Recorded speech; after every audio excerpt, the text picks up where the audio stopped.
Muchas gracias, señora presidenta.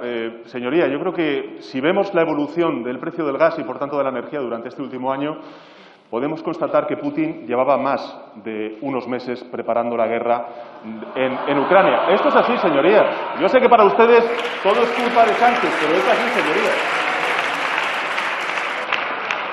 En todo caso, es evidente, señorías, que esta guerra va a tener que sacar lo mejor de nosotros mismos. Y también se lo pido al Grupo Parlamentario Popular. Saquemos lo mejor de nosotros mismos. ¿España dónde está, señorías? Está, en primer lugar, construyendo esa unidad necesaria en Europa, en la OTAN y también en Naciones Unidas, con esa votación en la Asamblea General de Naciones Unidas que demostró que Putin está solo y que la comunidad internacional está más unida que nunca con Ucrania.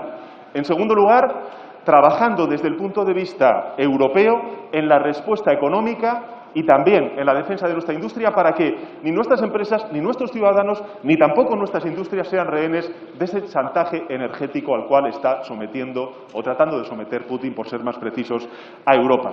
Y finalmente, como tuve ocasión la semana pasada ante sus señorías, esbocé lo que representa un plan nacional de respuesta contra las consecuencias económicas de la guerra, que dije además dos características importantes. Primero, que iba a ser un plan abierto, estoy esperando sus propuestas, señoría, y también un plan dinámico, porque queremos saber exactamente cuál es la dimensión y el impacto que va a tener esta guerra en, lógicamente, la economía española y la economía europea.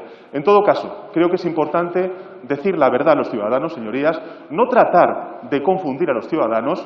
La inflación, los precios de la energía son única responsabilidad de Putin y de su guerra ilegal en Ucrania. Sí, señorías, es verdad, es la verdad, señorías.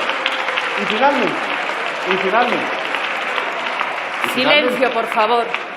Y finalmente, señorías, apelar a la unidad de todos los grupos parlamentarios en la respuesta que tenemos que dar como España precisamente a esta guerra ilegal, injusta e injustificada.